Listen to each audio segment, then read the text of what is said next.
And welcome to our show this evening. I'm Mary Grace, the voice of sanity, to help you navigate politics, faith, culture, wellness, and world events. We're going to focus on wellness today, healing America and beyond, episode 11. This is our 11th show with me and Dr. Shawn Baker. And many of you are here to see Dr. Shawn Baker. He is very well known in the carnivore community and also for his work with Rivero.com. He and his team are doing some fabulous work with people all around the country, helping people to solve a lot of problems that the allopathic medical system has not really helped them with. And so we are very excited to have him here. Good to see you back, Dr. Baker. How are you doing? Yeah. Hey, Mary, welcome. Thanks for having me here. Yeah. Is it, do you say it's our 11th one we've done of this? Mhm. Yeah, That's quite a few. Oh my gosh. We've I been doing know. a lot of these. Yeah, and I think we started, so it's still 2025. So Hmm. this is our first year doing this, but it's the 11th episode. And so, it's because of our listeners that we have had success with this. We've gotten really good feedback. People love the Q&A. And hopefully it's helping people to make, well, we know it is. We're getting incredible feedback. People are making lasting, meaningful changes to their health. And that's in large part because of the groundbreaking work that you've done in this space, reversing metabolic disease with people giving them the education and the tools to do it. And it really is one of my passions to help people walk into their destiny and to give them the tools to do it. And you certainly are one of the best people to bring in to help accomplish that. And so, as people are coming in, I want to remind you that this is not medical advice. This is for education and entertainment purposes. Even if Dr. Baker is your doctor, he's not your doctor right now. He's just a doctor online. And and so we want to make that clear. And then also, as we discuss the things that we're discussing today, we will take some questions at the end. We do ask that you hold those questions. Please, when we announce the Q&A time, that's when we want you to put the questions in. Otherwise, they get lost in the chat. And as usual, we ask that you repost, share, retweet, that kind of thing, and tag other people. Also, if you didn't get the notification, if you're watching on replay and you're not sure how if you're on the list or whatever, please get on my mailing list. I'm at marygracemedia.com, and I'll put a link up here. You can get on the mailing list and we will send out an email. We had one that went out about an hour ago announcing that we were doing today's show. And so that way, no matter what platform you're on, you can check your email and see what's happening. So that's marygracemedia.com. Go to that website. That is also where you can find a lot of our sponsors in case you miss, let's say, if you're driving, whatever, you can't click the link. When we discuss different products and services, you can go to that website, marygracemedia.com, and get connected to the things that we're talking about today. So Dr. Baker is busy sharing and reposting because I just told everybody to do that. So he's doing that. And he he will be with us in just a second. We've got, let's see, we've got a bunch of people weighing in on YouTube, and we also have Delia over on Rumble. We're actually simulcasting on this, so we're doing my Facebook page, Dr. Baker's Facebook page, my Rumble, Dr. Baker's Rumble, my YouTube, Dr. Baker's. You get it. And so, whatever platform you're coming in from, we really appreciate your comments, and we want you to say hello. Dr. Baker, we discussed last time that we were going to dedicate an episode primarily to exercise and fitness. And so we wanted to do that today. And you had, you broke some news that I didn't know about your next project. You want to talk about that? Well, I can't remember what the news was, but Your book? oh yeah, that's right. I've got a second book in work. Yeah, I'm about 3/4 of the way through. So, oh yeah, I got to get that done so I can get it to the publisher. I got to coming up against the deadline, but yeah, I mean, again, I think there's a lot of things that contribute to our health and aging well, as certainly I'm interested in, and hopefully there's people that are also interested in that are listening to this. And I think that, there's obviously nutrition is critically important, and what most people know me for the nutrition side, the crazy carnivore stuff, which Mhm. again, I think it is therapeutic. It is applicable. It helps a lot of people with a lot of things, and I think it's a wonderful, you know, option and tool for a lot of people. But I mean, there's other things. Sleep is important. Particularly, and the more I look at this, I think that exercise is probably the one of the biggest, if not the most important levers of change. For when we age, and it distinguishes those that will age well and age well functionally from those that don't. Because it is kind of funny. You see these people that will say, well, these old people in Japan or these old people in Greece, Italy, they just kind of chill out and they relax and they have coffee in the sun and they don't, they just, they walk a little bit. That's all they do and they live a long time. So Mm. that's what we should do to live a long time. Well, the reality is, that's all they can do. That's all they can do is walk because they lost the Mhm. capacity to do all these other things. I can point you to another collection of really old people. And guess what they're doing? They're sitting around in a nursing home in a wheelchair in a urine soaked diaper. Does that mean that's what you got to do to live long? I mean, it's kind of stupid in a way Mhm. because we point to old people and say, "What old people do? This is what it takes to be old." The reality is that you need to preserve your functional capacity and keep it as high as you possibly can for as long as you possibly can. And the best way to do that is, strength training and exercise. Mhm. And I can tell you, if you watch like an older person going up and down stairs, what do you see? Often they're leaning on the handrail. Often they're one leg at a time. They're just kind of slowly. And why that doesn't happen overnight.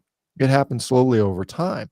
And so what I would say is if you catch yourself lean on the handrail more, if you catch yourself having to you know, one leg, and not reciprocate your legs, you need to fix that. You need to and force Mhm. yourself to be able to do that. Like when my kids go up and down the stairs, they just run up and down the stairs. Now I don't do that because we got hardwood floors and it's slippery and I'm in my socks. I'm afraid I'll bust my butt, and I have done that. But I mean, when I Yeah. consciously, make an effort to reciprocate my gait, alternate feet, not just go up. And the problem for me is I got big feet and the stairs are a little narrow and I have to sometimes oblique it. Anyway, this is the kind of point is that Yeah. and the thing that, I'll point out is, it's, today I hit a 48-inch box jump, one step, 48-inch box. The highest I've hit, that is the highest I've ever jumped in my life, by the way. And I'm, just about turned 59 years of age. Now, I might have been able to do it had I tested it earlier in my 20s and 30s, probably. But I mean, as far as I've had these boxes for 20 years, and the highest one I've ever jumped on has been 48 inches. And I just hit it again tonight. 48-inch. That's 4 feet. Wow. That's 4 feet off the ground. I know. Yeah. That's, like, almost as tall as me. Well, I'm sure you're like 5'4" or something like that, so not Yeah. quite, but yeah.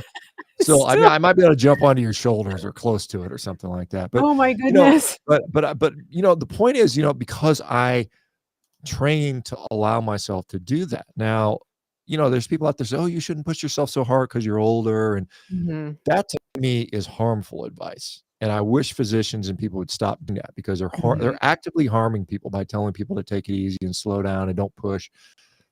Again, you've got to do it safely Yeah. and you've got to build up to it, but you need to get there and continue to keep that ceiling elevated. And the thing I'll say about nutrition with regard to this, I'm not in, good athletic shape and able to do things because I eat a carnivore diet. That does nothing to do with it. What a carnivore diet does is allows me to feel good enough so that I can exercise. But it's the exercise that's allowing all those things to happen. That's what's driving this. Mhm. And you can eat the best diet in the world, but if you sit on your butt all day, you're gonna decay and rot and rust out. And I mean, Mhm. I know there's people that are out there saying, "Well, you only get so many heartbeats in your life," and I don't, to me, Mhm. those are just stupid arguments. I mean, even if I were to say I only get so many heartbeats in my life, well, guess what happens when I get in physical shape? My resting heart rate drops down low, and most of the time I'm not exercising. Most of the time I'm at rest, and so I get less heartbeats in that time frame. So I would encourage all of your listeners to start to become athletic, become athletes. Even if you're not competing in a sport, you should have athletic capacities, the ability to jump and hop and skip and move and Mhm. pivot and turn and change directions and brake and decelerate, and move things quickly. I don't care how old you are. You be 90. You can regain some of those capacities back. And it might, Yeah. you may be a long way removed from that, but you can start to get back there. And the best thing obviously is not to lose it. You know, Mhm. I'm tenaciously fighting in my, near 60s. You know, I'll be 60 very soon. Got about Yeah. I turned 59 in a month, and so I'll have a year till I turn 60. And again, That's young. I'm already 60. what's that? That's young. I'm already 60. Yeah, well, So I mean, yeah. again, but I mean, like I said, I'm breaking world records and hitting 48 Oh, inch yeah. max, right? Yeah. So do you I was looking for a video of your box jump. I know you had a video I of just put it up on Instagram. It's right in there in my you most did? recent post. Okay, Yeah, I'm yeah, it's gonna most find recent. it. Alright, I wanna look at this. And then, is this let me see. We need you no, that's republic.com. Hold on a second. Where is it? Um, There's on my Twitter. I mean, I is just it put it up is on it Twitter. on your, is it on your stories or, I think it's on I don't know how you find it. let me It's on find the it. main page, I guess. It's like the most recent I post. know, for some reason. Yeah, Let me I did a series of I did 36, 42, 44, 46, and finished with 48, and all of them were pretty easy, quite honestly. I probably could've went a little higher, but I just ran out of time. I literally got goodness. done doing power cleans, and I only had, like, 10 minutes left and before I had to go to an appointment, so Alright, I just I'm ran not into finding it, but I'm biceps. gonna find it on do you put it on X too? Is it on X? Here, I'll text let me just text Yeah, it. just send I'll it to just me and I'll text load it it. to you if I So, can.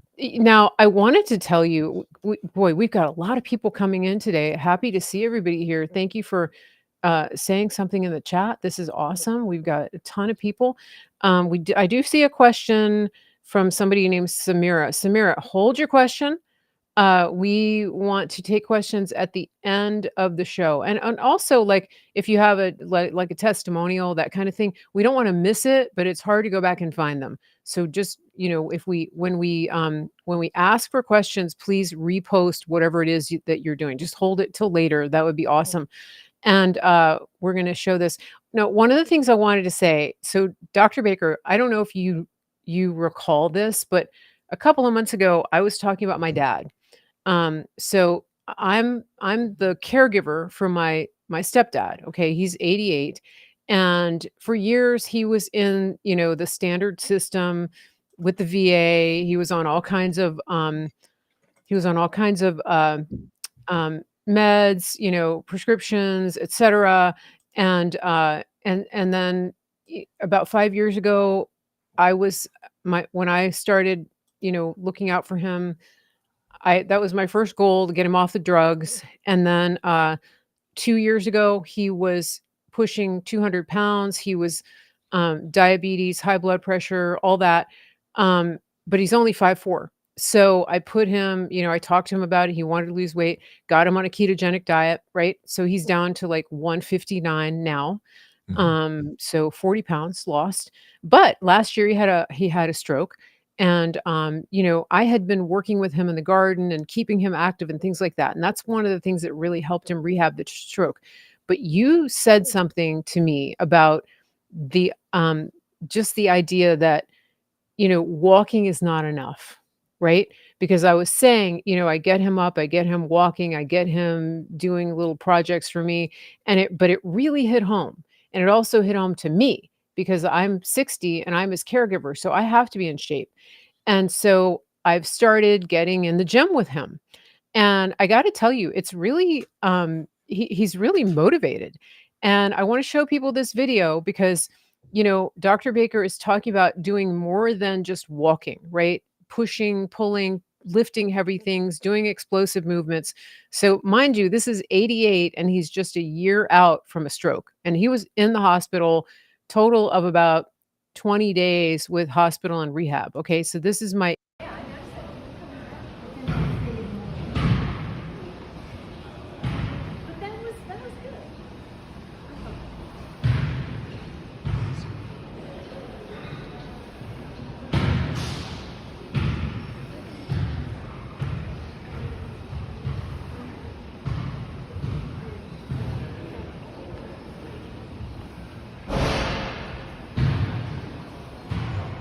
Now, I wanna show that doesn't show the end of the video, it scrunched it up, but I wanna show this because I want you to see his face at the end. This is really important.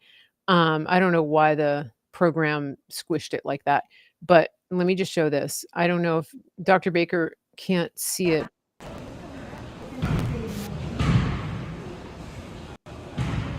Okay. Just watch his face at the end. 88.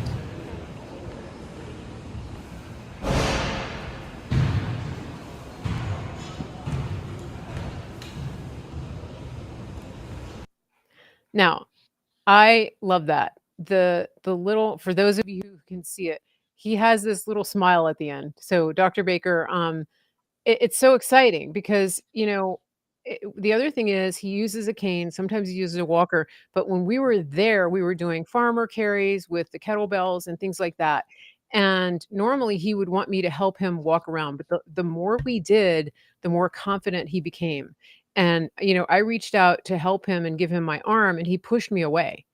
And, it's little things like that that, you just know you're making an impact. And so I wanted people to see this video because this is exactly what Dr. Baker's talking about, that the cultural mindset is as you get old, that's just what happens, that you just waste away, that you sit around, that you don't do anything, that you're just waiting to die. And I I'm taking a different approach. Taking a different approach with my dad. He's open to it. It's fun for him. He's not just sitting around all the time watching TV. He's definitely not sitting in a urine soaked diaper. And so I know there's people listening that are needing that little push. And maybe you've been buying into that message that this is just what happens when you get old. And that's just not it's not true. Not true. Well, it happens prematurely. I mean, at the end of the day, we're all gonna go out, Yeah. not being able to do very much, but I mean, it is something that a lot of people start this process in their 30s and 40s. Mhm. Uh, and I will tell you that you can, dramatically impact the length of your life, the quality of that by maintaining these high capacities. Like I said, if you can sprint, walking's not gonna be hard. But if all you do is walk, walking one day is gonna get hard. I mean, eventually there is always gonna be a level of hardness in your life. And if walking up and Mhm. down the stairs is hard for you, well, then you're gonna stop walking up and down the stairs, and then you're just gonna walk, and Yeah. then that walking is gonna be hard, and then all you're gonna do is walk a short distance, and your heart and lungs will get out of shape, and your brain won't get as much blood perfusion. But if you can get out Mhm. on the track and you can run sprints and you can jump and you can triple jump and you can broad jump and you can triple broad jump and you can, power clean and box jump Mm. and do plyometrics, I'm in your doing box 50s and jumps. 60s. Yeah. Yeah. Good for you. Yeah, I've started doing box jumps. So people said they couldn't see the video, which is annoying. Here, I'll Mhm. just show it right here because it's kind Okay. of exciting. I'm just gonna Yeah. show the Yeah. I can last see it. part of it. Yeah. I saw the beginning, but I did not see the end. So Okay. yeah. Yeah, So look at him here he go. Yeah. And I is. love I Yeah. love him doing the, the sled, or the tank. I mean, I've got Yeah. one at the house and I use it quite a bit. It's a great tool. It's very For introducing. stable, right? Well, I yeah, it's mean, good for introducing sprinting, yeah, and look at his technique, little and face. good for him. Good So for he's him. got that Yeah. smile and yeah, that's it's different obviously for somebody older, um but I'm doing that too, and I'm doing the box jumps and I'm, doing farmer carries and just like picking up a heavy kettlebell, putting it down, Yeah. going at a pace that's good for me. I have an autoimmune condition, so sometimes inflammation is my enemy, you know.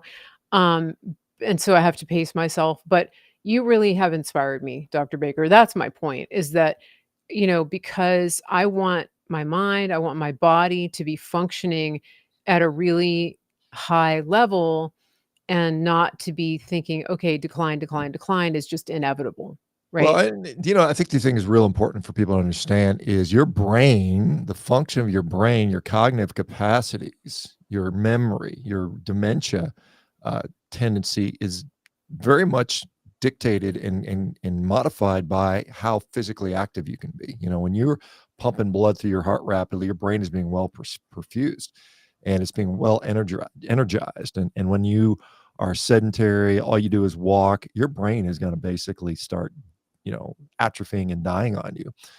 And then you're 60, 65 and you forget stuff. And, all of a sudden, You just, oh, it's just, I'm just getting old. I'm just getting old, and I can't move as fast. Yeah. I would, like I said, what was it? It was like, there's the poem. I think it's Dylan Thomas's "Rage Against the Dying of the Light." Mhm. That Yeah. one that we all learned in Yeah. whatever grade it was, high school or something like that. I And don't I know and if I, anybody I learns it now, but yeah. yeah, but I mean, I very much, you know, again, yes, eventually we're all going to succumb, but gosh, why not just preserve your function capacity and have fun in life? I cannot tell you how many like 65-year-olds come to my office as an orthopedic surgeon, retired, they worked their whole life, and now they can't do anything. They're in pain all the time. They spend most of their free time going to the doctor's office, going to from one appointment to the next, to the next, to the next. It's absolutely abysmal. Here's the other thing, and I'll just, while I'm on my It's soapbox. almost like that's what gives them purpose Well, because yeah, they do have that is their purpose, is to go to the doctor's appointment. yeah. Yeah. I saw recently, I was on X, and there was a physician who said, there's people saying, well, these doctors are just a bunch of drug chills and on and on and on. And Mhm. I'm obviously somewhat sympathetic to physicians because I've been there. I know what it's like. It's not so much straightforward like people think it is. But at the same time, he says, well, you know, in my practice, I tell people to lose weight. I tell people to exercise. I tell people to eat good. And they always tell me I don't have time or they don't do it. And so I end up giving them pills. So am I really a drug shill because they won't do it anyway? Mhm. And here's what I would say, and to that, because I get that sort of thing, and a lot Mhm. of people there, is that if I say I need to give you need surgery, guess what I'm going to do? I'm going to make sure you get that surgery. I'm going to, get your labs. I'm going to bring you to the hospital. I'm going to bring you to an OR. We provide all the facilities so that can happen. But if I say, hey, I think you should eat a better diet, what do? I don't do anything. There's no facility. There's no facilitation. There's no accountability. There's no daily support. Like if you set somebody up for surgery, there's millions of dollars at your disposal to get that person to the surgical center, to get that person, cleared for labs, to get all their appointments done, all that, do the surgery, do Mhm. the anesthesia, the hospital stay. Yeah. But when you say change your lifestyle, all you do is tell somebody. Like if I said, Mary, you need I think you should have a knee replacement. And then you said, "Oh, well, what should I do?" I said, "I don't know, figure it out. Go do it yourself." That ain't gonna Mhm. work, right? I mean, we're not, so when you tell somebody, "Hey, you need to change your diet, figure it out," you're not providing them any benefit. And so this is what we do at Rivero. I mean, we literally hold these people's hands, we keep them accountable, we talk to them on a damn near daily basis so that we can make those changes happen. And when you have physicians saying, "Well, I tried," what do you mean you tried? You told somebody to lose weight. That ain't doing it.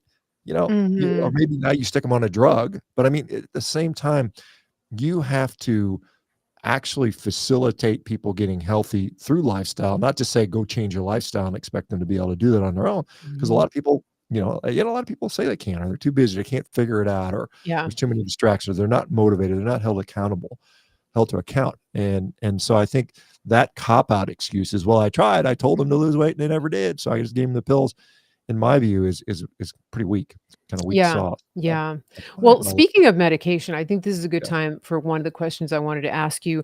The big thing in the news right now because of the funding, big pharma funding for GLP-1 agonists like Ozempic and yeah, Mounjaro is it's called GLP-1 agonist because of the mechanism in the brain that it targets. It's a peptide that targets that mechanism. And one of the things, I mean, you're the author of the carnivore diet. And a lot of people don't understand the fact that carnivore diet does the same thing while actually nourishing you. Can you go into that a little bit mhm, and explain, why that helps people to get over their cravings and actually, you know, yeah, yeah. nourish their Okay. bodies? So The there are, difference. yeah, so basically there are two major hormones that are called incretins in the gut. One we know of is GLP-1. It is a one that the drug try to mimic, right? And that is produced in the intestine, kind of at the sort of the end of the intestine. There's another drug called GIP, stands for gastric inhibitory polypeptide, or what it's also known as is glucose dependent insulinotropic polypeptide, which is important, that name. And these hormones are secreted by the gut in response to food macronutrients, particularly fat. Fat is a very powerful stimulator of GIP and GLP-1, and protein stimulates it as well. Carbohydrates stimulate it fairly weakly, right? Now, here's a kicker though. Both GLP-1 and GIP only are effective in its role in releasing insulin in the presence of high blood glucose, right? So that's why when you eat a bunch of fat, you don't have an insulin surge. You have a huge GIP surge, but because the blood glucose is low, it doesn't really do much, right? Now, it has obviously there's effects on the brain, there's effects on the gut motility. GIP, gastric inhibitory peptide, was named because it was discovered that it caused the gut to not empty as much. The stomach would not empty food up very quickly, so food would just be digested very slowly, and so that leads to some level of satiety. So when you have foods that are high in fat and high in protein, like a steak, you do get a pretty significant incretin effect, the GIP GLP effect, and it has effects on the brain. It has effects on gut motility. But in the absence of high glucose, it doesn't lead to a big insulin surge like it does with when you're consuming a mixed meal with a bunch of carbohydrates to raise your Mhm. glucose. So Mhm. that's part of the reason. The other thing is we know that like ketones also tend to tamp down the insulin secretion, and insulin is a storage hormone. Insulin is causing us to store muscle, to store fat, to store glycogen in our various tissues, the liver and the muscle primarily. So yeah, these incretin hormones, the GLP-1s were, they sort of looked at these things and said, well, this is what happens with food. Let's see if we can isolate a part of that. And so now we have these drugs that in part do some of that. Obviously there's problems with side effects, and there's issues with, as soon as you come off of them, most people regain the weight. So it's one of these things. It's the typical pharma model. We put you on a drug and you stay on it for the rest of your life. Um, you know, are there people that successfully go on the drug, change their lifestyle, come off the drug and maintain the weight loss? Yes, I believe there are some. But for the majority of people, they're either going to take the drug, not make the lifestyle changes, or take the drug, not tolerate the drug, and then gain their weight back. So I think at the end of the day, you still Mhm. have to make the necessary lifestyle changes. And this is why you see, and there's people in the chat, I lost 100 pounds eating keto carnivore, and all those things. It happens all the Mhm. time.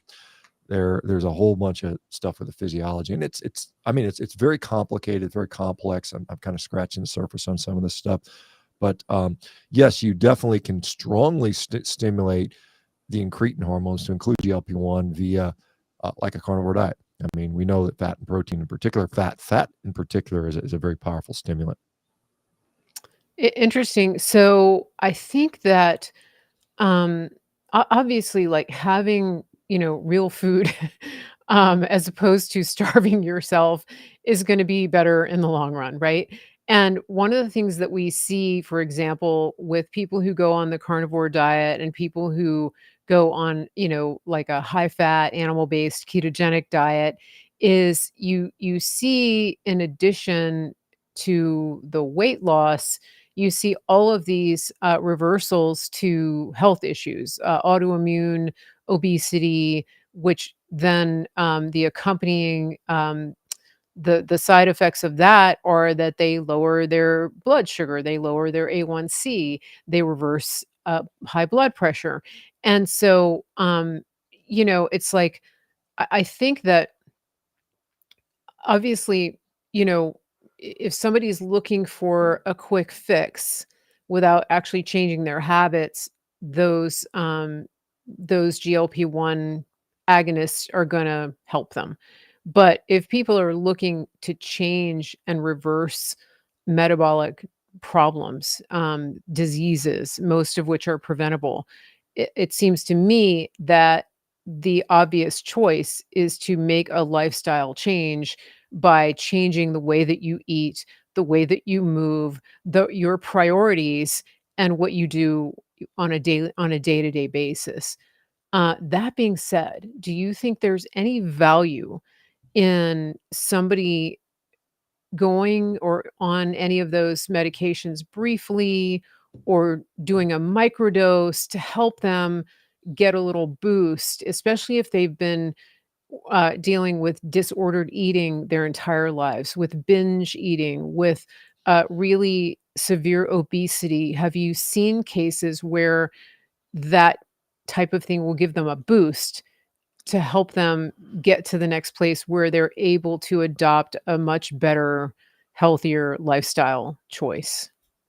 Yeah, I mean, certainly. I mean, there certainly are people that are proponents of that microdosing, trying to the reason for microdosing is to minimize the side effects and does actually have an Mhm. impact.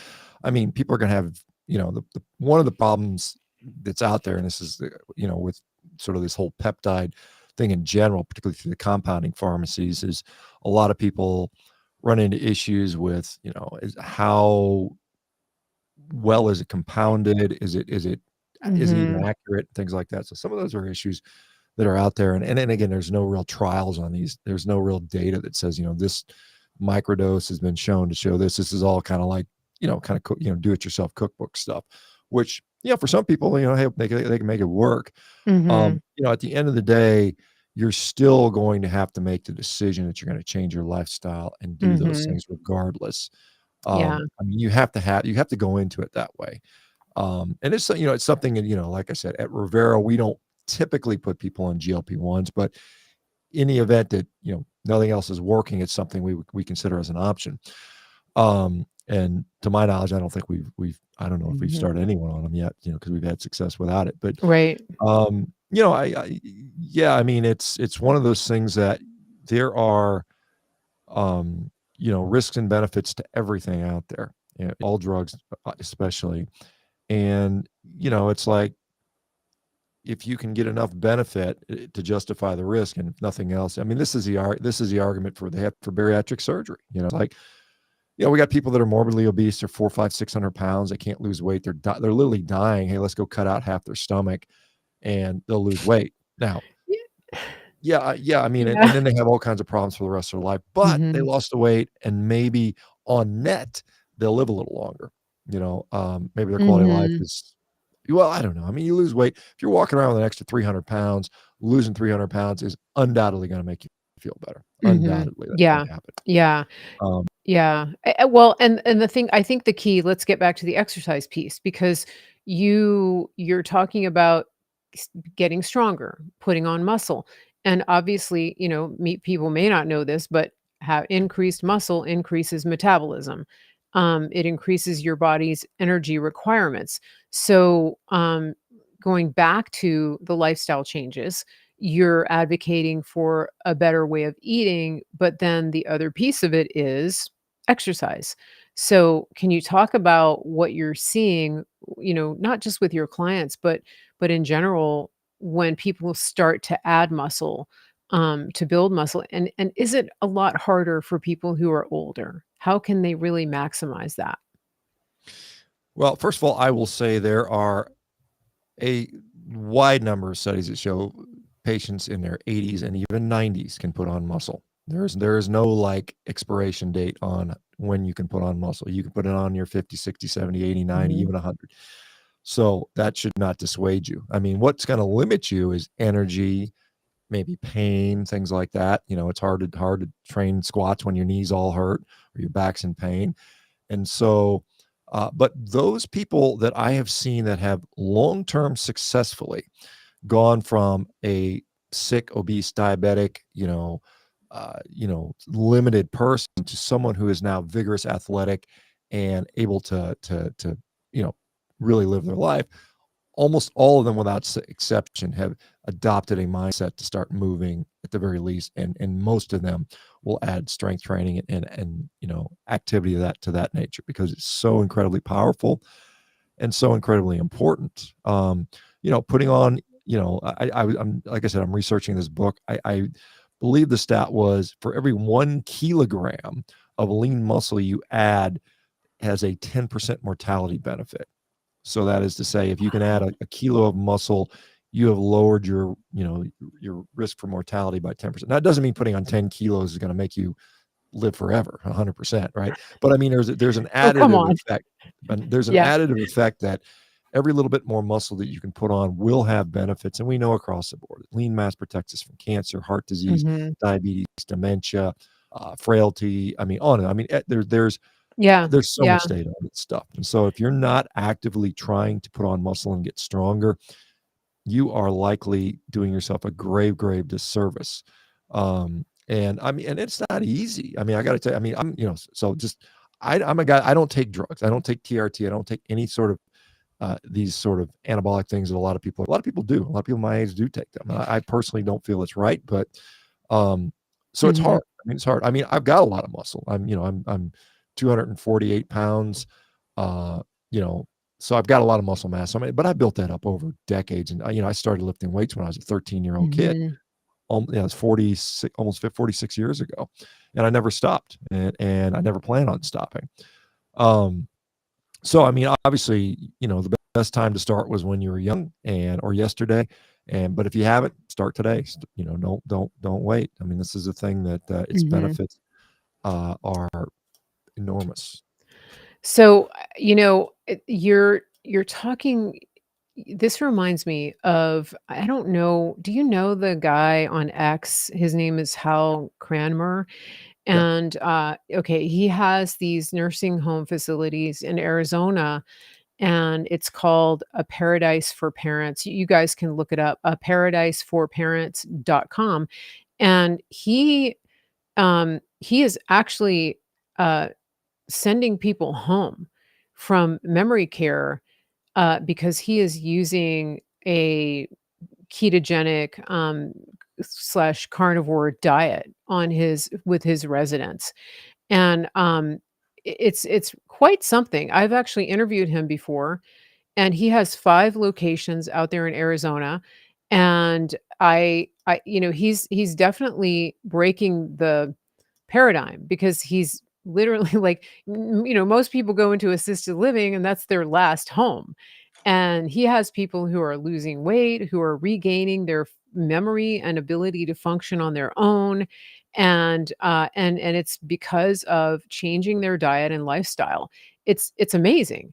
And so that's exactly what you're talking about. I'm gonna share the screen here just so people can see, because I think people are going to be interested in this, especially if you are in Arizona, if you have elderly parents or if you're looking for, um, alternatives. But let me find it here. Okay, so I'll just show you really quickly. This is what it is, and it is, right there in Arizona, and they have, not everybody's doing what needs to be done. Let me see, is it so Do they you have have a parent or relative that you worry about? Someone who oh, may that's seem kinda okay long. some of Hold the on. time, but Ah! every so often does something that's unsafe or puts them at risk? We would like to help you about them, Okay, I didn't wanna but run not his just hold by on. locking them up. Ah! I don't wanna run his whole ad, but basically, go to his website and, check it out, paradiseforparents.com. He's doing amazing things, and these are independent nursing homes. I don't know, how he runs things logistically, but it's pretty cool. It's right in line with what Dr. Baker is talking about, and before we go any further, I do wanna show Dr. Baker's, um, video of his, box jumps. So let me grab that. I am my own producer here, so I have to always give credit to this screen. Like, let me find it. Let's see. Tab. Do I have I to think I, I be think I texted it to you, so it might be there. Yep, yep, here we go. Now, the thing is, let me see if I can get it full screen in X. That's the challenge here. Uh, While you're doing it, this well, I is will where comment on Hal Yeah, while you're go doing ahead. that. I mean, I Yeah, I talk know about Hal. I've how known I him 3 or 4 years ago. I was one of the first guys to actually sort of interview the guy, and what Okay, he's doing is tremendous. I mean, phenomenal. he puts his patients on, high protein, carnivore, ketogenic style diets. He gets them working out, he gets them stronger, he gets them moving, he gets them out in the Yeah. sun. He's I think he's had some red light stuff to him, and has he's actually had patients that were basically sent to him basically to die. Basically, that's what you stick people Yeah. in nursing homes and let them go there till they die. But his goal was like, no, that's not the right thing. Let's see if we can rehab some of these people. And he had, I remember he Mhm. had one woman that was sent there. And a lot of these nursing homes will get these morbidly obese people that are 600 pounds and nobody knows what to do with. And he had a Yeah. woman that lost 200 pounds in a year under his care. And I mean, and just kind of returned to home. But I mean, the exciting part is, Mhm. these are younger people that lose weight, but he does have some people that go there for dementia, early Mhm. Yeah. dementia. Yeah. And he's had a couple successes with those folks too, where they are now, because they've changed their lifestyle, they're eating better, Yep. they're sleeping better, they're exercising, their dementia has reversed, which I think is incredibly cool. I mean, this is, It there's folks like Dale Bretta's and at UCSF who's been, talking about that nutrition and diet about this. But I think there is so much more we can do that we don't do, but it takes time and support and effort. And it's not just here, Mhm. take this pill and see me in 3 Right. months. It does That's not take the answer. effort, yeah. I'm gonna show your video now, and hopefully I can get this to work. Okay. Let me see. Oh, there I am. There I'm I'm trying to jumping. dunk Yeah. a So basketball at age 60. I'm 59 now, or almost looks 59. like I it's hit some exit various full box screen jumps there. from 36, Looks like 40, it's not showing, but Can we see it? 46, and then no, finishing out I with can't see it. I could see it when you had it on the partial Oh, image. okay. going on to work on So some I'm just doing some technique, cleans. working on my front Alright, squat. hold on, let's go back. So you can see it. There we go. Trying to dunk a So it's, basketball at yeah, age 60. 36 inch, 42 inch. I'm just walking up and jumping pretty easily. 44, there's 46. 46, And and then then the last finishing one I out hit was 48. So with that's not bad. It's 4 feet in the air. work on some clean technique. And then, You're again, about that's to there's you're about to hit the ceiling there. yeah, that's why I put my hands up so I don't whack my head on the ceiling because I'm Oh like I'm gosh. getting up there a little bit. But yeah. So it's kind of like I got to be careful. Outside. I only got so much room. What's That's right. unfortunately it's like wet and cold and rainy here for the next 5 months or something like that. So I got to do a lot of stuff You indoor. better put the next box outside, Dr. Baker. We don't want you to or either that or get a hard hat. Yeah, Um, well, I usually increase. The next thing I'll do is 50, 50 inches. So I'll go by 2 inches at a time because I've got little nice, nice. devices to do that. Well, believe it or not, we're past the time in the show where we focus on some of our sponsors. So let's take a quick break. We'll talk about a little bit more about Rivero. Tell our listeners about what you have there, and then we'll jump over to a couple more of our sponsors for today. Sure. Well, obviously, Rivero is our healthcare company. We basically take people that are, sick and suffering from chronic diseases, metabolic disease, autoimmune disease, so on and so forth. And we basically hold your hand. We, help you to make the changes that are going to get you healthy. Mhm. And, obviously we have physicians that will be, checking labs and checking biomarkers on a daily basis. We just have wonderful success rates. I mean, we've had some, we are, Yeah. I think on the website where you can look at some of the success rates we've had, we are, I think, I don't know if it's kicked off yet. I know there's going to be a kind of a whatever New Year's sale type thing to save. You save a little bit of money on that. So I think that's coming up. So if somebody wants to, for me, what a better Christmas gift than getting somebody healthy, somebody you love healthy. I mean, that's a pretty darn good thing. Like I Yeah. said, it's one of those things that, um, once you adopt this, and this is a thing, how do you consistently do it indefinitely? And that's the real challenge of all this stuff. And I think this is what we work on with Rivera, is getting people to effectively empower themselves so they can do that. Mhm. And it's Yeah. kind of addicting in a way, in a good way, that you're like, hey, I like feeling good. This is really cool. And I want to continue to eat. Mhm. I think so, yeah. We have, I mentioned last time we were here, Delia, she's one of my longtime listeners, and she's over, on Rumble. She's one of our moderators. She just said, happy, successful Rivero client for the last 5 months and counting. So, you're getting a lot of comments like that, a lot of testimonials, and, Delia is a runner. I know she's run marathons in the past, and so it really is important for her to be healthy and to be not just surviving, but thriving. And so this is excellent news. Okay, we're gonna take a quick break here. I'm gonna take Dr. Baker off camera for a second, and then we'll come back and do some Q&A. So this is the time to queue up your questions.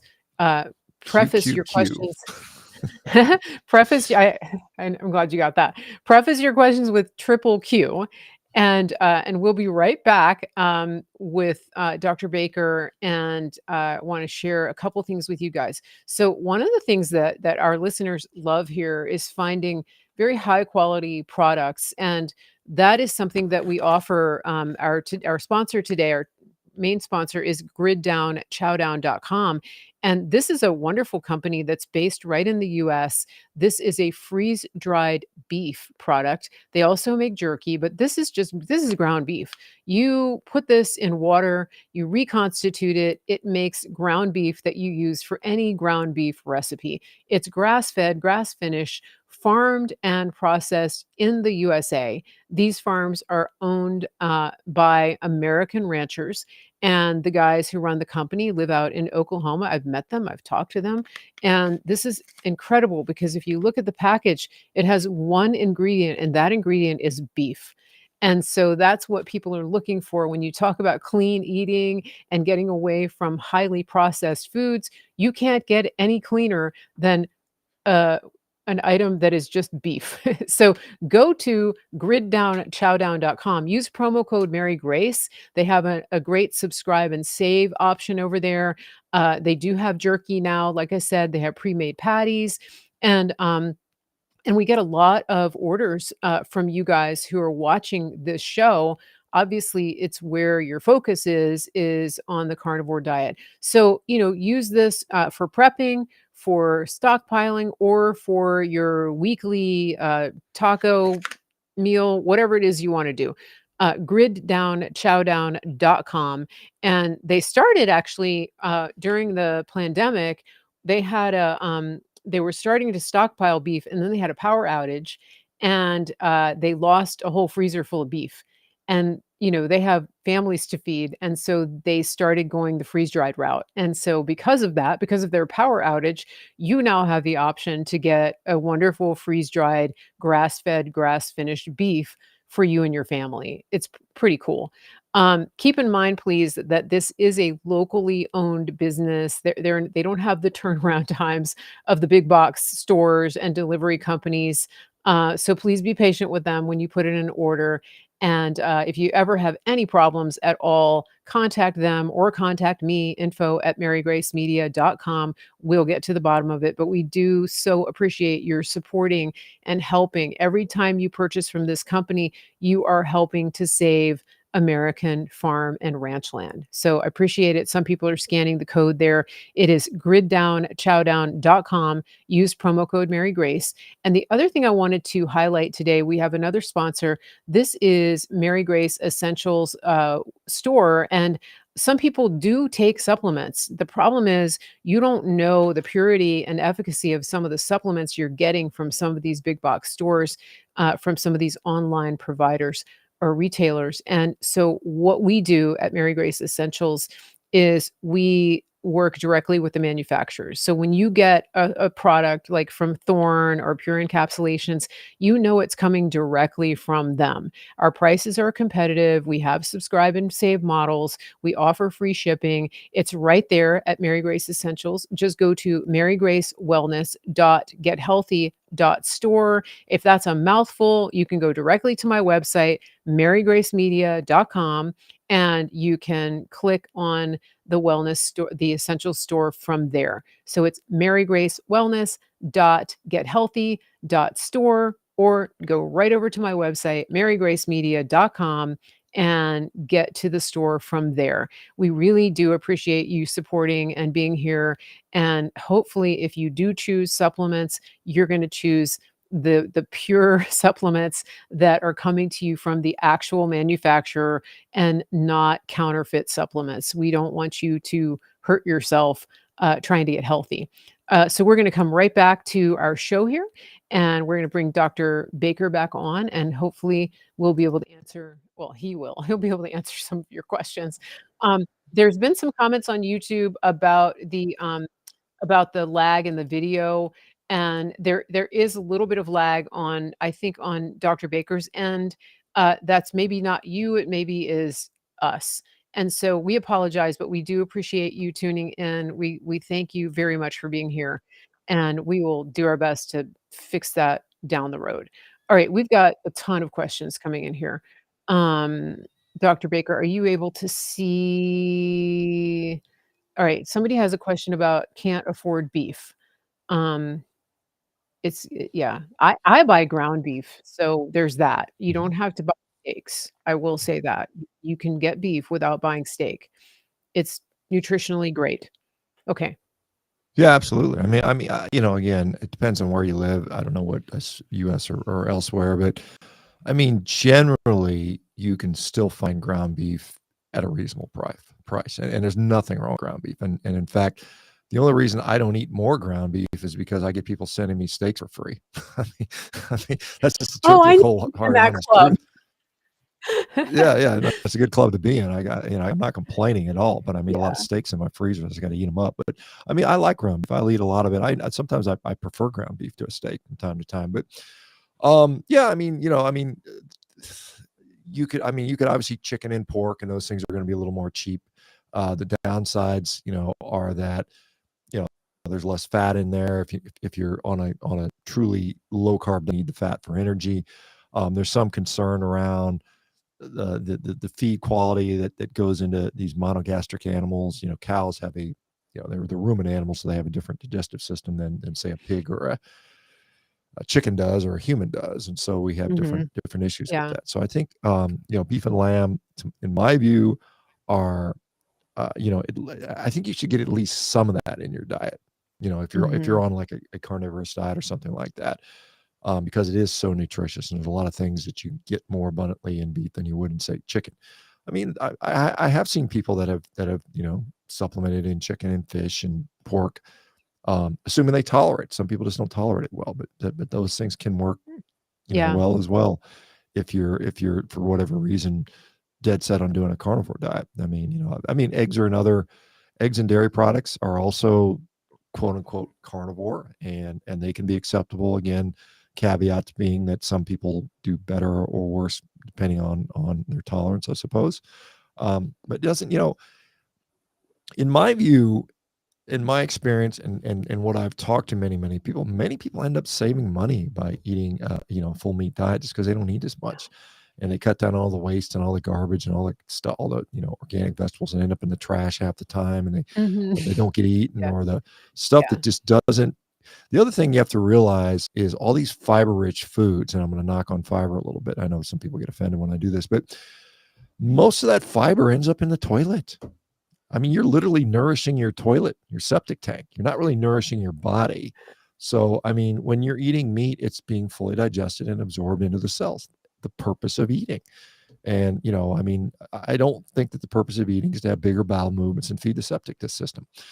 Interesting. Again, this is a Yeah. controversial. Obviously, I get that. People are saying, oh, no, we've got all this epidemiologic data that associates fiber consumption with good outcomes. And that's true.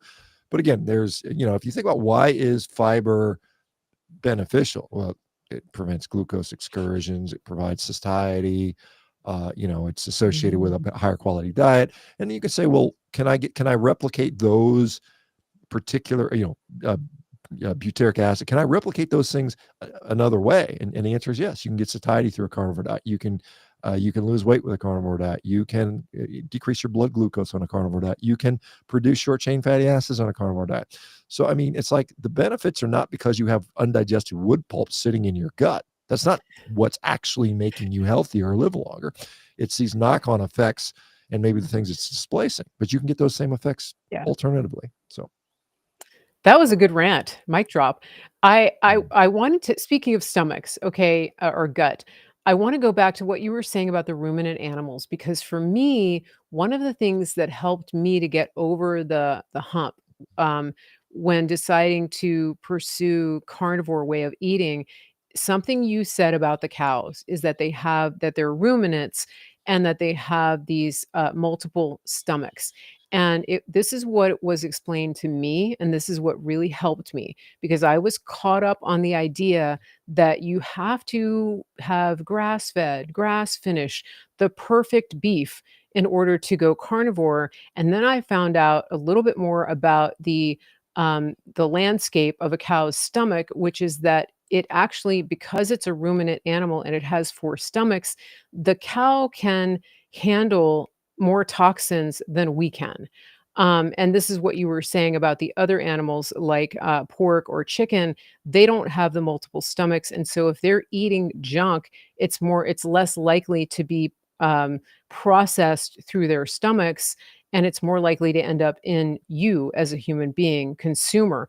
Whereas with a cow, those toxins are actually being dealt with in the stomach and through the stomach bacteria of the cow. And so if you're not getting the perfectly raised, grass-fed, regenerative, grass-finished beef, you're probably going to be okay, because the cow takes care of a lot of that detox for you.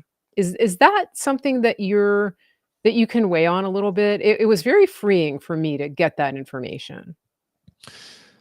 Yeah, I mean, you've kind of described it in general. Yes, I mean the multi-chambered stomach that a cow has, the rumen, does allow them to have a broader variety of diet without it affecting the meat. Whereas a chicken or a pig will look very much like what they're fed in metabolically and Mhm. biochemically, I suppose. And so that may have deleterious effects to people. I mean, I know there's people that are like very sort of anti seed oil, and because of the various uh, it's controversial, Yeah. but when you Yeah. eat a pig or a chicken, maybe you're more likely eating you know fats that are more similar to seed oils. That also is Mhm. debatable and controversial. I think most people would agree that a cow is going to have the best buffering system against those types of things. So, but you're right. I mean, it doesn't seem to matter if you eat grass finished or grain finished when it comes to health Mhm. outcomes. I mean, I've seen that for now pretty much a decade. But looking at thousands and thousands of people, there's been a couple studies on this that show the same thing.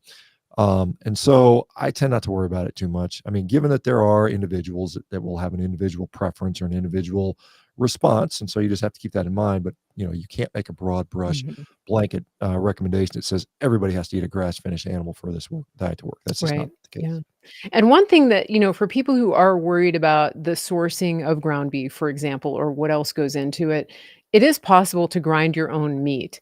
And it's not that complicated. If you have a KitchenAid mixer, you can get an attachment. You can get a meat grinder, you can get a handheld metal grinder. And so, if you're worried about the cleanliness, that's one thing you can do as well. I want to jump to another question. And so this is more of a fitness question.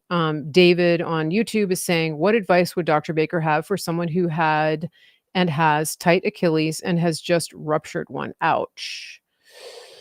Ouch. Okay, well, sorry about the rupture. I mean, gosh, that's an issue.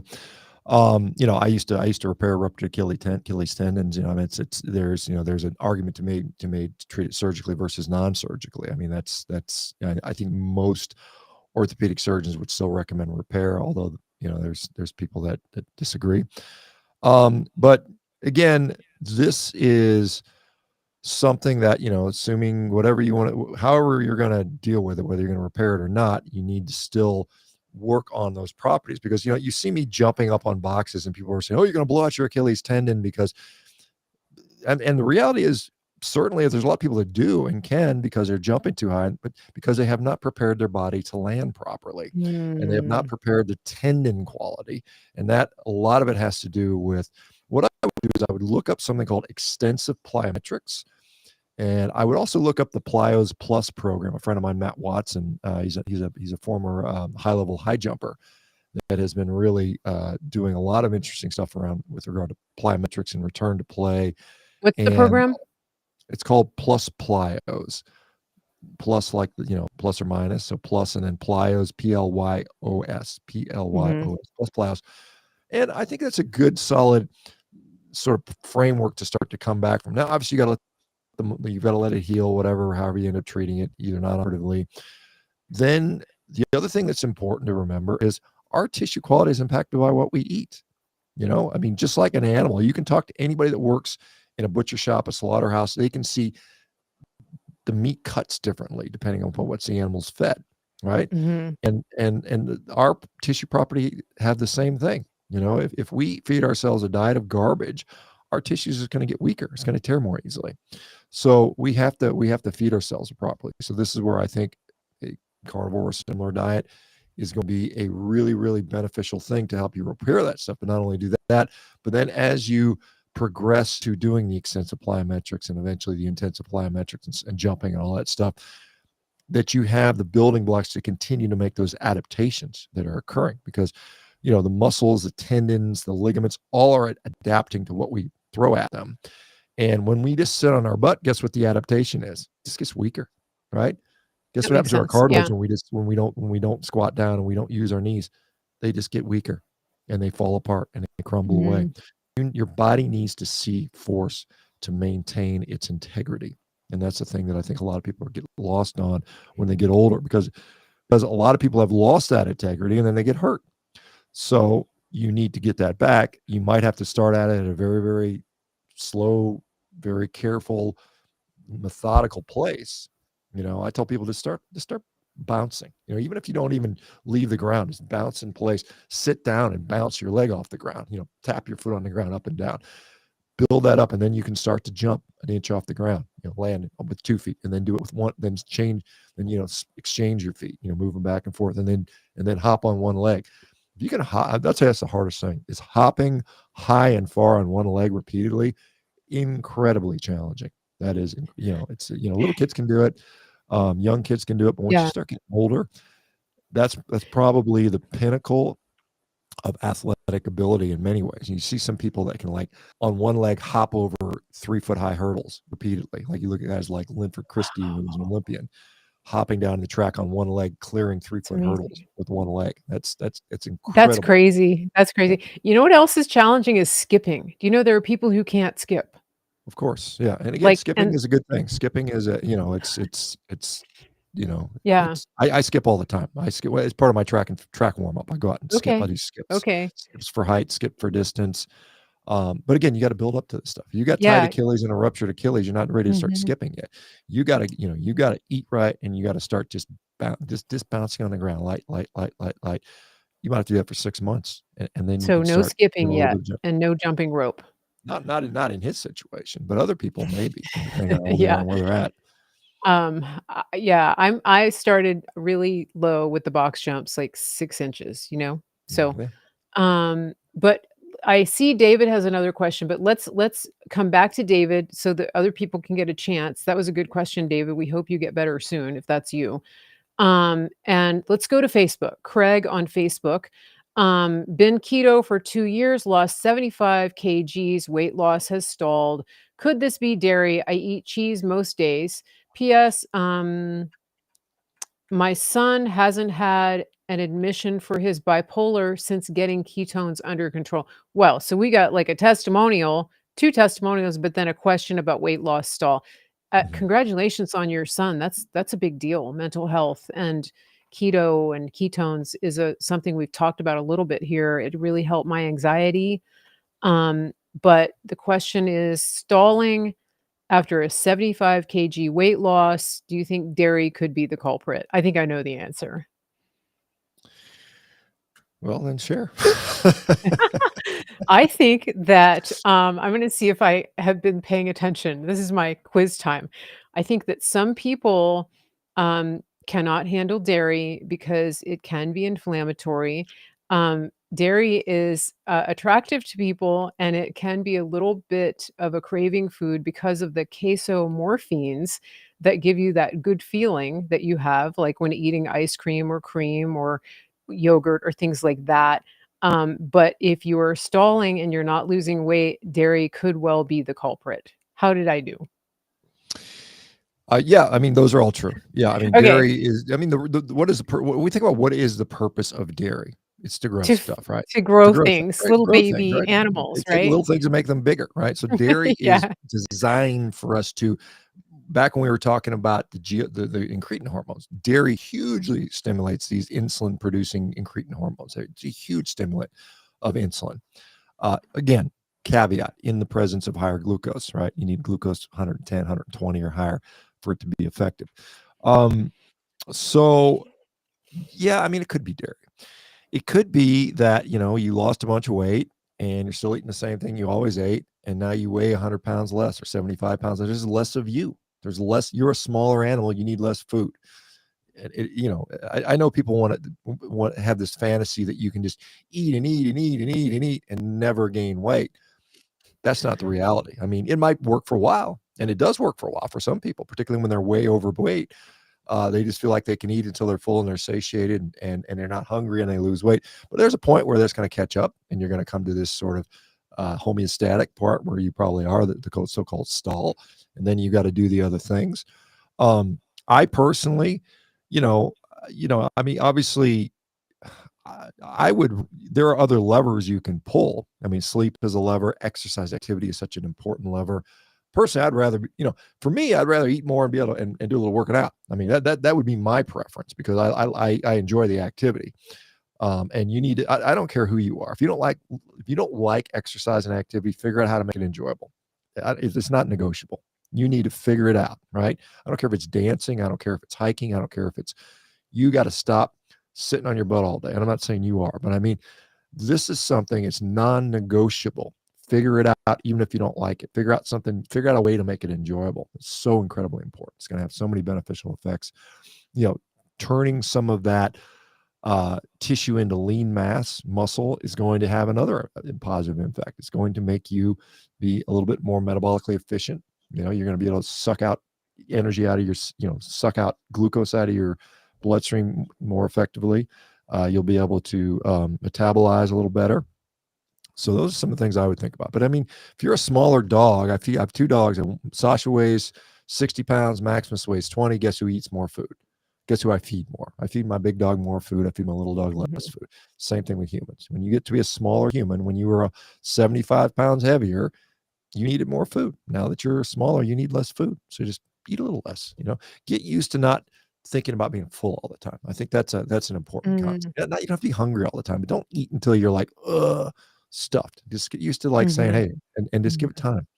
I struggle with that because I eat like a friggin' wolf. I just wolf everything down. And I mean, I'll throw down a 3-pound steak in 12 minutes, and Yeah, so then not me. satiety doesn't kick in yet. So there's people that they tell you to eat slowly, and that's true.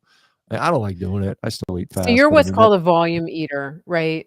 Is that what that Yeah, I'm the opposite of that. I have to really focus. Like I have to track my macros to make sure I'm getting enough food. yeah, I don't have that problem.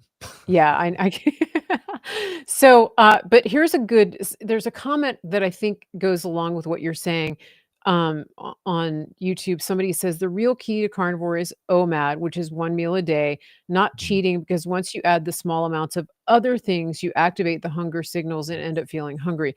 So I think there's some merit to that. I think some people, though, like me, OMAD might not be the best thing because again, it's not always easy for me even to get enough food. And so if I try to limit it to sort of a 6 to 8 hour window, it's even harder for me. But, and then also they say with women, too much fasting maybe is too much of a stress thing. It's can really increase cortisol.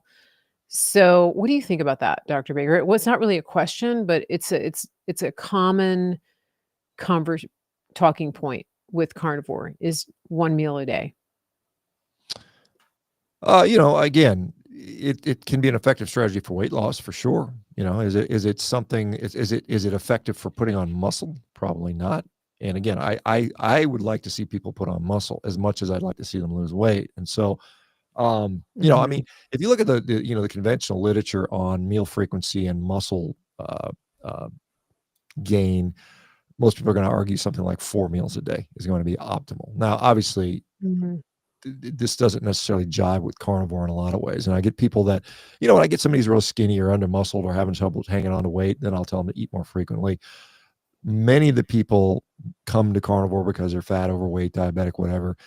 And then they lose that weight. And so the infrequent meal pattern tends to work. I think most people end up doing about 2 meals a day. That's been a pattern that I've personally adopted for many, many years. And it generally revolves. And I'm thinking I've not even eaten yet today. It's kind of funny. It's like Oh, 4:30 in the afternoon here. I've yet to eat. I've got a steak cooking. I was busy this morning. I didn't get a chance. I worked out. I just had a weird day where I couldn't get my morning. I usually have a meal around 11, but I just didn't get to do it today. So I'm d thinking about that. okay. I'm nice, and I'm going to enjoy the heck out of my food. Mhm, French used to say, or still say, hunger is the best sauce, and because things mhm. taste better when you're hungry, right? Yeah. Do you do a reverse sear? I'm assuming that you're slow, Yeah, um I'm just sous vide right now. I got it in the sous vide, oh, and so okay, it'll okay. be cooked on the inside. I'll just throw it out in the grill and sear it real quick in that little 1500-degree grill I Excellent, got. excellent. Take me about Um, 3 minutes to get it ready, and then about 5 minutes after that, it'll be in my mouth. So Now here's an interesting comment too about just the cost of food. The same someone says the psychology of realizing that one steak for 10 to $20 is still cheaper than 10 to $20 worth of junk. That's really like you were saying, your groceries get more affordable because you're not adding all of this stuff. well, And if you do pound yeah. for pound, junk food is very expensive. No, it is, and the other thing is you've gotta realize why are you eating in the first place? It is to nourish your body, is to provide those life-giving, life-sustaining Mm. nutrients, and when Yeah. you eat garbage or stuff that's just gonna fill up your toilet, you are literally wasting money. You're just it's yeah, carnivore diet is not that expensive, and for many people, it's very cheap for those reasons. Now, again, if you're eating prime ribeye steaks every day, yeah, sure, it's a hell of a lot expensive. But if you're eating, just regular stuff, ground beef, eggs, things like that, most people save money. Excellent. We have a testimonial. I want to read this. This is fantastic. Mary on Facebook, uh, 45 pounds since January. I'm thinking lost. Of all, oh, cat, sorry. Of all off off all statins, blood pressure meds, all medicine is gone. Congratulations, good job. All blood work is perfect. I feel great and almost 59. Best thing I've ever done. Great and easy diet. I do cheat and still drink red wine every now and then. And then we eat out. I'll eat a little carbs. I love this way of life. And then go USAF doc. So, fantastic, well done, great job, Mary. That's really fantastic. Um, and let's see if we have any more questions. We might does so okay, here's a question. Does salt help digest poison? I'm assuming you mean maybe the toxins from some of the foods you're eating. Oh, I don't know. Maybe we don't know that that Yeah, the context. the context. We don't have I the don't. context. The Okay. salt digest poison. I don't. Yeah, I I don't. think we I need don't know. more information. Yeah, we're gonna skip that. Okay, so, question, how do you explain that this is on YouTube. Some people have developed a strong dislike for the taste of red meat after eating largely vegetarian, flexitarian for several decades. Can they change that? I hope so, because 'cause you're really missing out. Yeah, I mean, you certainly can, and people do. I mean, it's one of those things where people often they have an emotional response to food. Some people, if they've done it for sort of perceived ethical reasons, or just something there's this sort of conditioned flavor aversion where something bad happened to you when you ate something and tasted something, then you associate that with that bad thing all the time. So sometimes it's a disconnect between the actual what it tastes like and how your brain processes that taste. This is like why an animal, when it eats something that makes it very sick, it'll never eat it again because it knows, hey, this is something I gotta avoid. So I mean, yeah, I mean, you can sort of, uh, you know, disguise the taste for a while, heavily sauce it, heavily season it, change play with the texture. There's all kinds of things. Some people, you know, like a certain texture, crunchy, crispy, not chewy, not the Mhm. fat, so you can play with those things and figure out how to do it little by little and add it in and then just slowly develop that taste. I mean, it's not everybody that can go from being a vegan to go out in there and eating raw Mhm. steaks, or rare steaks at a steakhouse. I mean, you see that from time to time, but Yeah. a lot of people really have to just sort of incrementally dose it in little by little. And a lot of people, that's why a lot of them start with eggs and fish, and a lot of them they perceive it as oh, well, the fish is a stupid animal, so I could eat that one, but, the cow's a little smarter, and I don't wanna eat that one, and so, I mean, it's one of those things that, Yeah. um, it's absolutely overcomable, and Mhm. if you think about Yeah, what do I maybe it's a coppery taste, maybe it's it could be the way the way the meat is prepared, and there are so many ways to make meat taste very differently, different ways, and you sure, can you yeah, can figure and that out. some of it could, yeah, I think the cooking, the way of cooking it can be a challenge, and one thing I would say too is if you're not good at cooking, or if you're just starting to cook meat, it's really a good idea to go, and get yourself some lessons, right?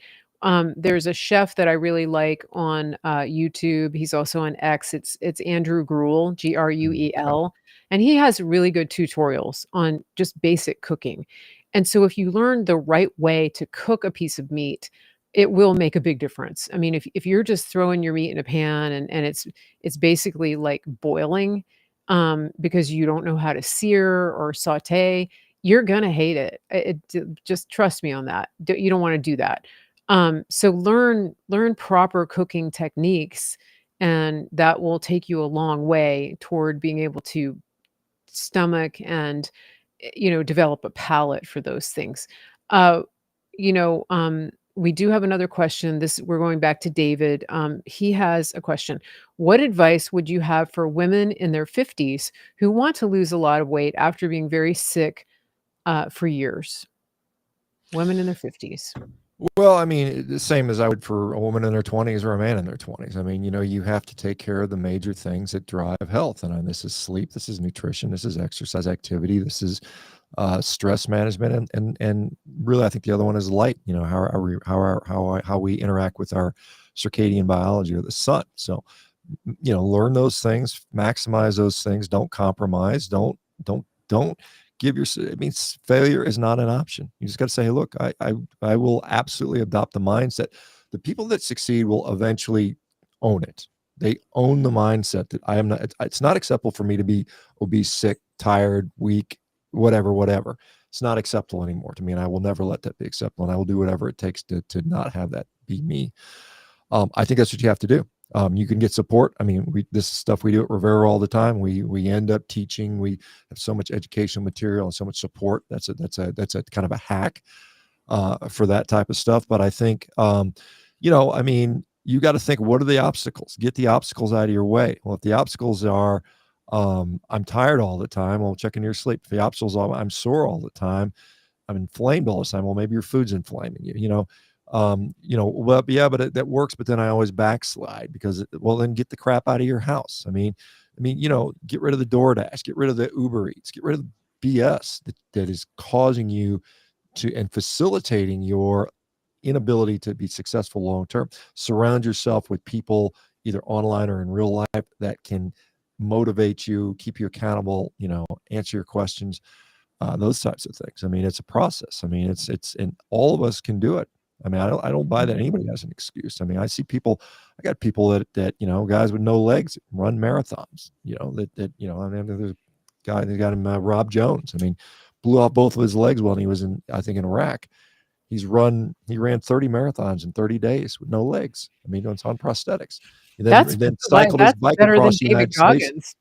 Yeah, and he cycled his bike across the United States with no legs, Wow. with prosthetic legs, and he Mhm. also was on the Paralympic rowing team. So these are the type of people that are Yeah. inspiring. And somebody says, "Well, I'm fatigued and my knee hurts." I mean, I listen to that, I'm like, "Well, yeah, it's there, but it's not the end of the world." I mean, Yeah. I'm not perfectly without impediments as well. I mean, it's sore stuff, but I make it happen because it's important. Mhm. Yeah. I think that so much of it comes to priorities and an understanding of what is the other side of not doing it look like. It's pretty devastating. If you look at our aging population, or just not even the aging, just people are very, very sick. And they're young and sick and metabolically disastrous. And so what you're doing, Dr. Baker, is changing those lives and giving people the tools to do it. We have a little testimonial here from Brandon on Facebook. He says, 2 months and 3 weeks in, 35 pounds down so far, and hoping to get rid of my psoriatic arthritis. Congratulations. That's fantastic. I wanted to comment on something that somebody on YouTube is saying. Skeletal loading is essential. Carrying weights and vertical climbing exercises is not the same as parallel squats. That's an interesting comment to me. Can you speak to that, Dr. Baker? What can you elaborate on what he's saying with that? Because I think it's important. Um, so he said vertical loading is important, I think is what he was. Yes. I have to So see basically, skeletal loading is Yeah, essential. sure. Carrying Yeah. weights and vertical climbing exercises is not the same as parallel squat. So maybe mixing it up.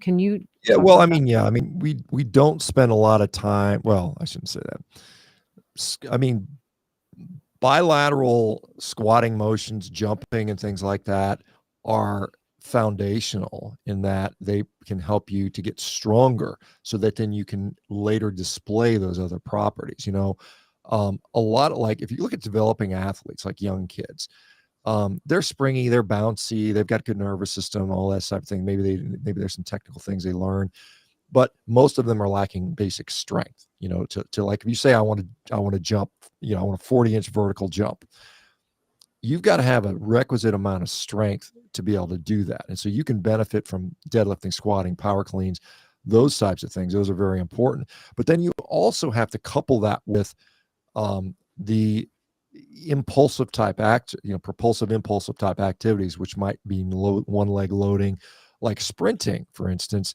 is obviously a unilateral activity. You run on both feet, only one foot's in the ground and contact the ground at a time. And so you're constantly shifting, you're rotating through your center of mass through your hip, pelvis, and shoulders. And those things are, this is how we move in space in many ways. The other thing I will say is important is our joints need to experience force. One of the reasons, if you look, and I've looked in thousands of people's knees with a camera over the years as an orthopedic surgeon, one of the most common things I would see, and we would often see, is way in the back of the knee.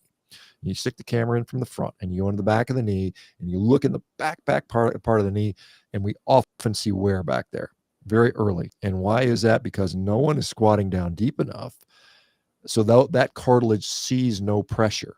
And when there's no pressure there, it just gets weak, and then it frays and breaks. And so we want to have that constant pressure. Obviously you want to do it in a controlled fashion. You want to do it, in a very safe manner, right? But at the end of the day, that is going to prepare you to handle those times when things aren't, predictable. It's like when you go out and play sports, there's a lot of wild movements and collisions and things get turned and twisted in all kinds of unpredictable ways.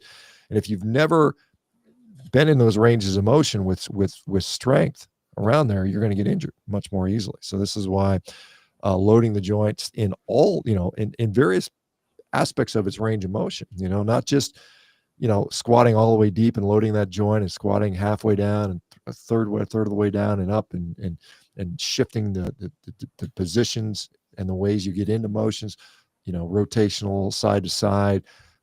Movement is all important. Those are all important things. But foundationally, when you're really like developing these big muscles, bilateral strengthening is still important. It's still very important.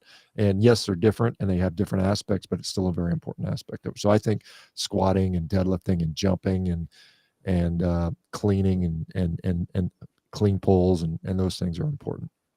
Do you do any rucking? Yeah, I have. I mean, I technically I wear a weighted vest, so it's not a ruck, but I mean, it's the same, basically the same thing. And I've done that over the years. And I've done farmers. I've done heavy farmers walk. When I used to compete in strongman, I did farmers carries with 700 pounds in my hand. I would walk with 350 pounds in each hand for, Wait, what? Hold on a second. Say that again. Well, I mean, in my 30s, I competed in strongman. Yeah, I was a yeah. strongman competitor while I was doing my surgical residency, believe it or not. And I in fact, I won the Texas Strongest Man competition back in what year was, I think it was 2004.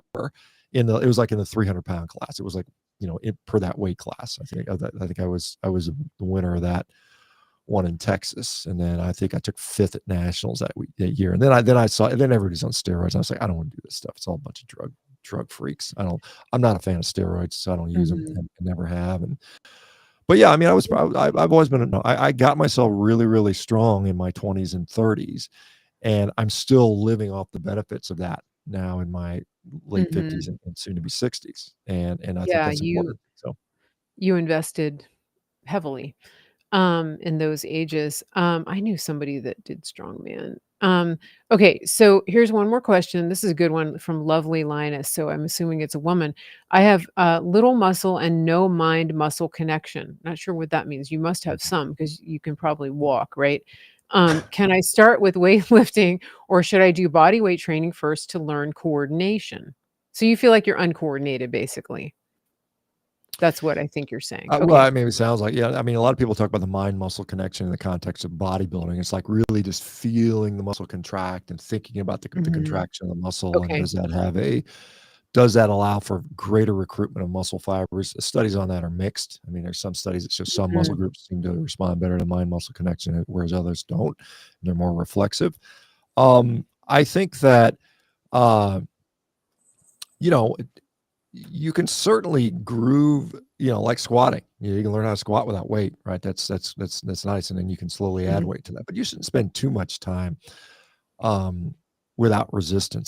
I mean, body weight exercise. I know there's people that are people and that stuff.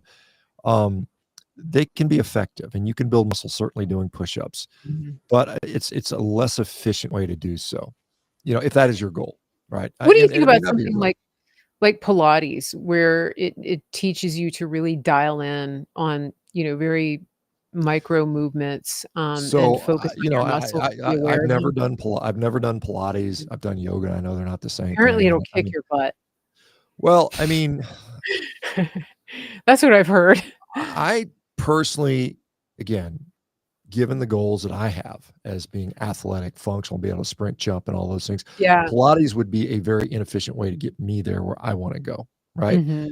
And Yeah. I think if your goal is to, you know, maybe not be able to do those things, the so-called Mhm. aging gracefully, which I think is BS. I think that's a wrong approach.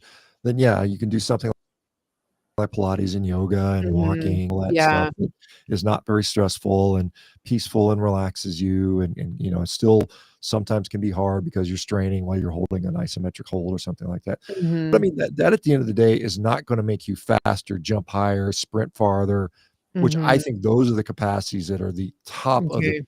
food chain as far as human Yeah. performance goes.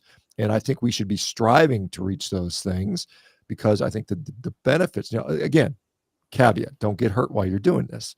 Right. But if you can, like I said, if you can jump and hit a 40-inch box jump at age 60, you're way the hell beyond Mhm. 99.999% of the world out there that's going to be able to do that. And it's achievable by probably a high percentage of the people Mhm. if they would just scientifically approach it. Yeah. My question about Pilates, just for people in the chat, it wasn't about so much about strengthening as about awareness because you kind of really dial in to what your muscles are doing in Pilates. That's what my question was about specifically for the Well, I mean, lovely there's like lioness. we talk about proprioception, like when I sit down and my butt Yeah. contacts the seat, I have this input, and I know where I am in space. Like I can close I can close my eyes and touch my nose. That's called proprioception. I know where, like I said, I know where my muscles are in space because of what's called proprioception. And so Mhm. Pilates might, teach you that a little bit, but we have this Okay. innate proprioceptive Yeah. thing. But you can lose that. You lose that with time.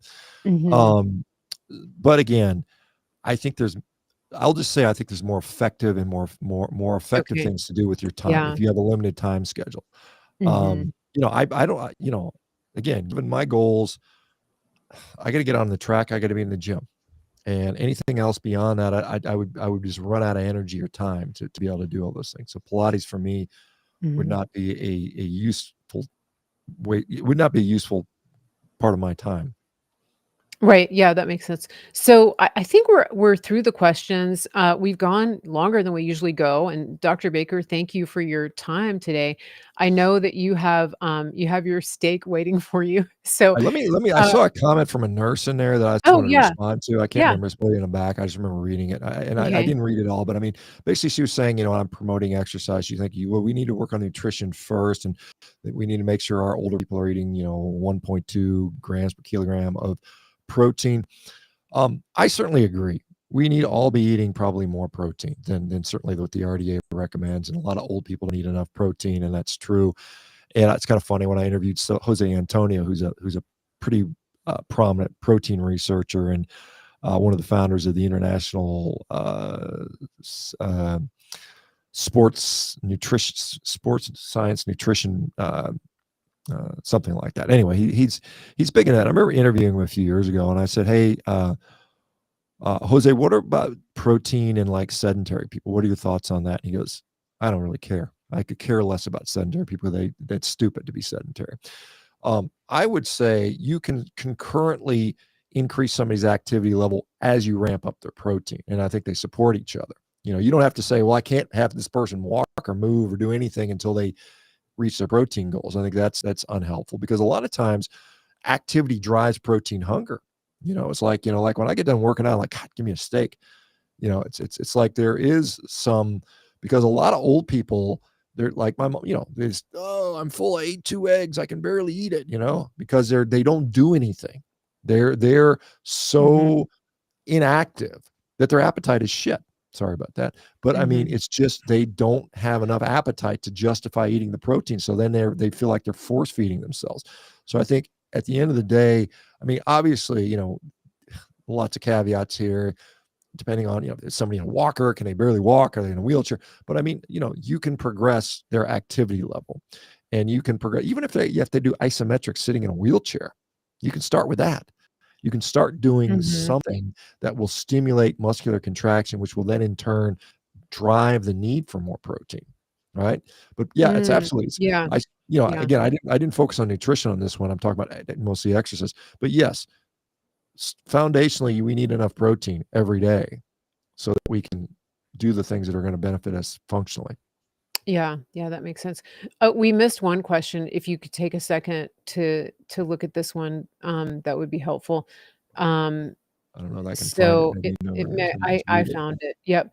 So it was a while back. Okay, so what would you suggest? And just for future reference, guys, put a triple Q in front of your question, and that way it stands out to us as a question.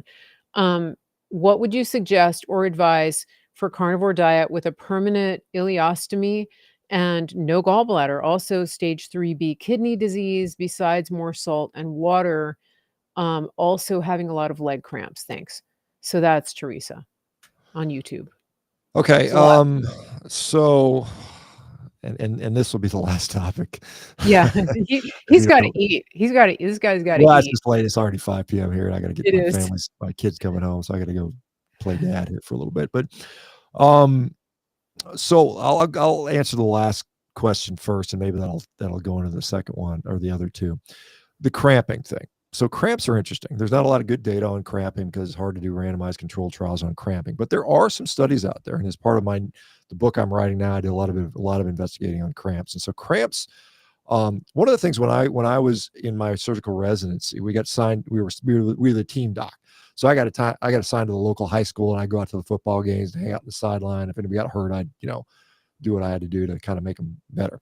And I remember, and this is in Texas. This was in Galveston, Texas, and it was hot in the summer and early season games. A lot of kids were cramping up, and they were all like, "Oh, I need some pickle juice. Give me the pickle juice." These all kids drinking pickle juice, and I was like, "This is the hell's with the pickle juice stuff." And I never really thought much about it, over the years. And I thought, well, that's probably pickle juice is salty. They're just getting some salt. That's why they like it, right? And Mhm. that's what a lot of people assume. Here's the deal about cramping. And there's athletic exercise-induced cramping, which is usually a situation where you're using up your energy, you're using up your electrolytes, your muscles are cramping up. Pickle juice has actually been studied, and it does actually it does shut down cramps in about 70% of the people very rapidly within 30 to 90 seconds. far too quick for it to be a electrolyte issue. You're I talking mean, about dill pickle juice, not the sweet stuff.